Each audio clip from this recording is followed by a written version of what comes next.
स्वामी जी महाराज की जय। संत दरबार की जय। आदरणीय उपस्थित भक्तजन,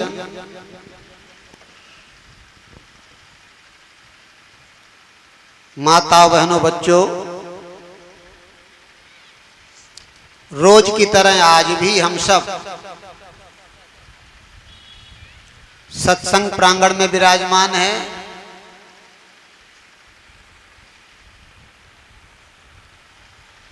ये समय सत्संग के लिए मिला, मालिक की चर्चा सुनने के लिए मिला। कुछ समय हम अपनी भावनाओं को उसमें जोड़ेंगे, क्योंकि जब हमारा आपका मन सत्संग तरफ बढ़ता है, संत महात्माओं की तरफ बढ़ता है, तो उस दिन समझो कि आज मालिक हम पे दया कर रहा है।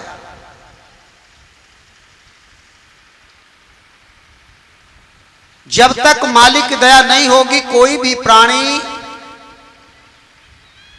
सत्संग तरफ नहीं जा सकता, संत महात्माओं की तरफ नहीं जा सकता। सत्संग एक तीर्थ है, सत्संग एक गंगा है, सत्संग एक अग्नि है, सत्संग एक जल है। जैसे जल में हम गंदे से गंदे कपड़े को धुल देते हैं, जैसे जल में हम अपनी गंदी काया को धुल देते हैं, ऐसे ही संतों के सत्संग रूपी ज्ञान में हम अपने मलिन मन को धुल सकते हैं। जैसे आग में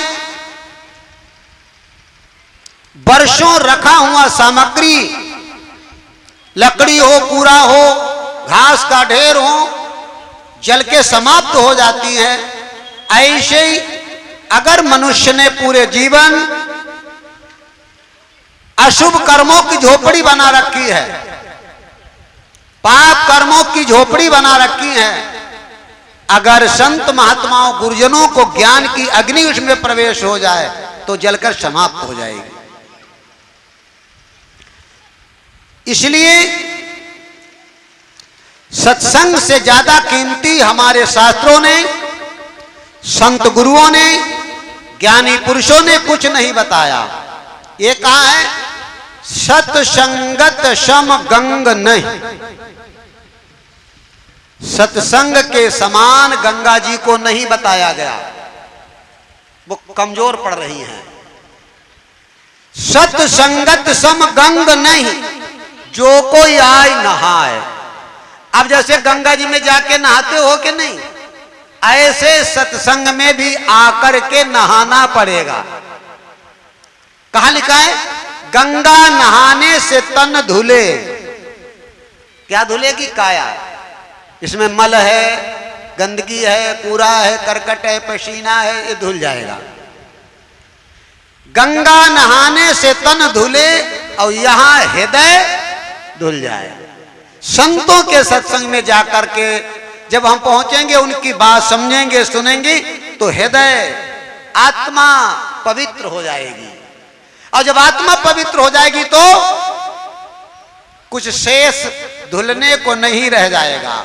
जय श्री सद्गुरुदेव। जय जय श्री सद्गुरुदेव। अब हम आप करते क्या हैं? हम आप क्या करते हैं? सत्संग में जाकर के बात समझते तो है नहीं, सुनते हैं।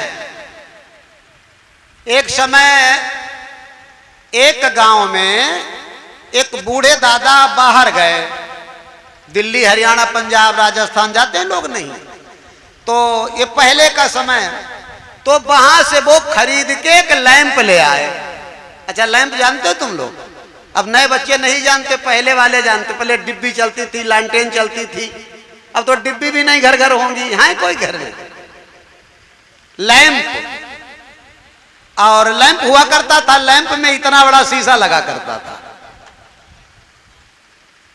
तो वो लैंप लेके आए, उनके लड़का उनके पोती पोता कभी लैंप देखे ही नहीं।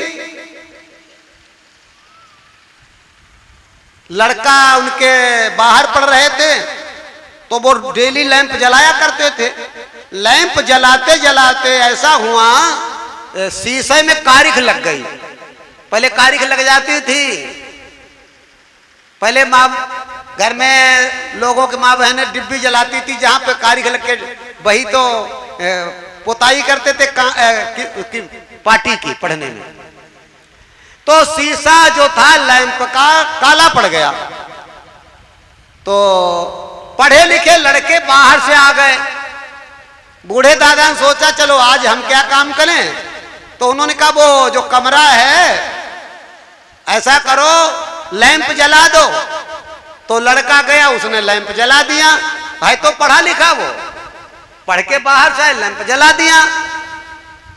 जब लैंप जल गया तो बूढ़े दादा को कमरे में अंधेरा लगा। बोले लैंप जला दिया? बोले हाँ। कि अभी अंधेरा लग रहा है? कि आपने कहा लैंप जला दो, हमने जला दिया। कहा तो हमें लग रहा है शीशा गंदा हो गया है, शीशा साफ कर दो। तो लड़का ने लैंप के ऊपर से शीशा उतारा और उसको साफ करके फिर लगा दिया। लेकिन वो अंधेरा नहीं खत्म हुआ। बूढ़े दादा बाहर बैठे थे, बोले अभी लैंप जला दिया दोबारा? बोले हाँ, वो अंधेरा तो हटे ही नहीं। का लैंप फिर साफ करो शीशा। तो उसने फिर कपड़ा लगाया, फिर जलाया, 4-5 बार यही किया। बूढ़े दादा के समझ में आई है लैंप का शीशा साफ करता है, लैंप जलाता है, उजेला क्यों नहीं होता। तो बूढ़े दादा अपने आप कमरे में घुसे। तो उन्होंने देखा का शीशा साफ किया? कई 4-5 बार साफ किया। का अब एक कमरा में उजाला नहीं होगा। बोले क्यों? का तू शीशा को ऊपर ऊपर साफ करता है रे, शीशा को लैंप के ऊपर ऊपर साफ करता है। तो क्या करें? का ये कपड़ा लेकर इसके अंदर में हाथ डाल और अंदर में साफ कर। क्यों? कारिख अंदर में लगी है ना, बत्ती जो जलती है उसकी कारिख अंदर में लगी है। जैसे उसने कपड़ा डाला और अंदर में शीशा साफ किया, जैसे लैंप पे लगाया और जलाई लैंप, तो पूरा कमरा उजाला से भर गया। बस वही हाल हम आप करते हो। ये 3.5 हाथ का जो लैंप लिए बैठे हो, ये ऊपर से इसी के लाइफ बॉय साबुन, लक्स कितने साबुन, हम तो थक जाएंगे बताते बताते। कितना इसे धुलो, कितना साफ करो, लेकिन इस काया रूपी कोठरी में, कमरे में अंधेरा खत्म नहीं कर सकते जब तक संत गुरु महाराज सदगुरुओं के द्वारा ज्ञान का कपड़ा लेकर इसे अंदर में नहीं साफ करोगे, अंदर की धुलाई नहीं करोगे, तब तक तुम्हारा ये काया रूपी कमरा अंधेरा रहेगा। कितनी कोशिश कर डालो। तभी तो लिखा है गंगा नहाने से तन धुले और यहां हृदय धुल जाए। ये ज्ञान का कपड़ा है, ये कान के द्वारा अंदर जाएगा, ये सफाई करेगा।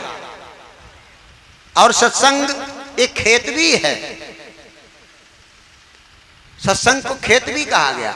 जैसे तुमने देखा है पृथ्वी होती है, कहीं पे ऊसर होता है, बीज डालो, बीज का लौटना मुश्किल पड़ जाता है, वो जमेगा ही नहीं, बीज खराब जाएगा।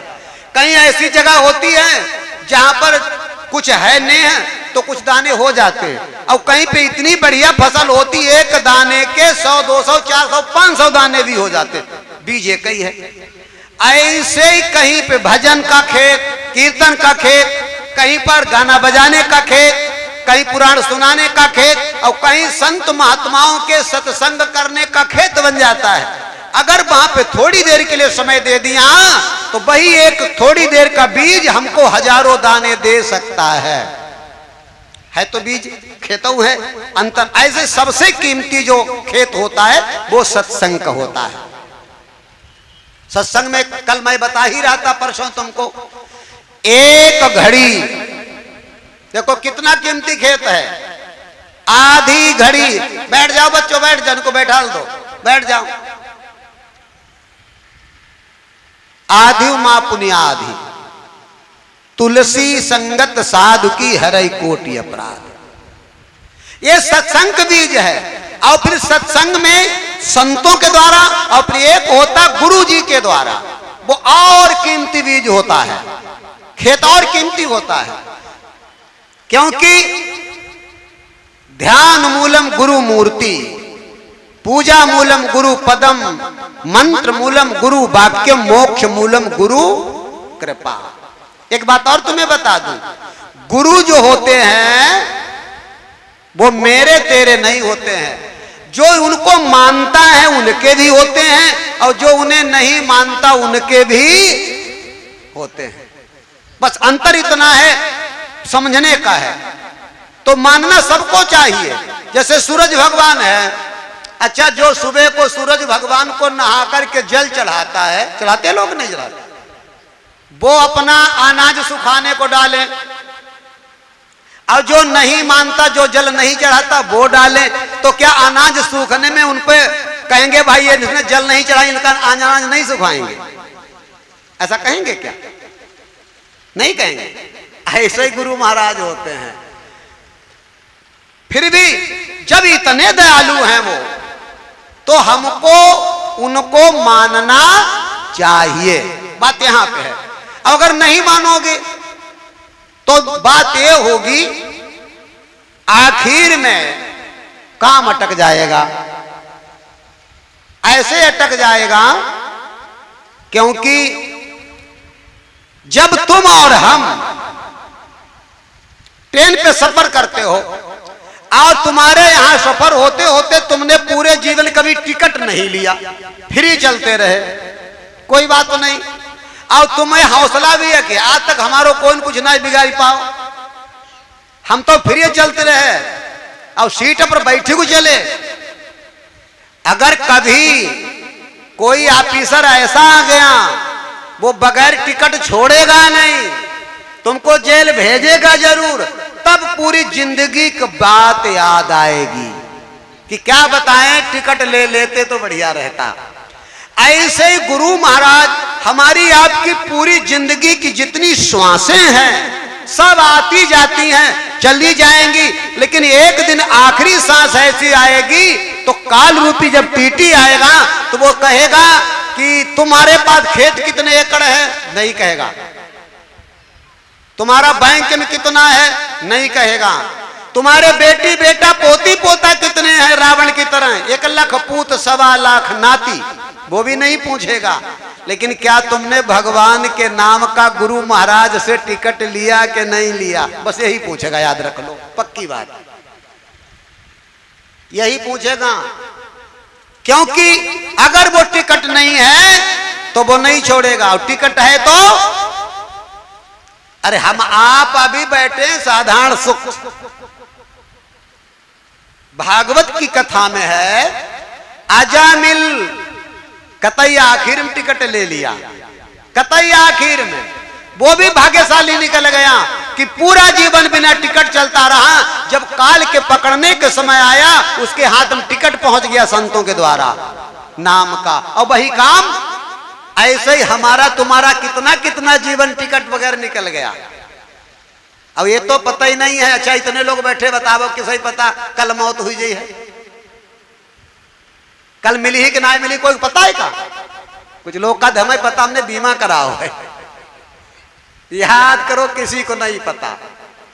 काल के हाथ कमान चढ़े तब बूढ़ो जमान गिनाए कब होना, याद कर लो।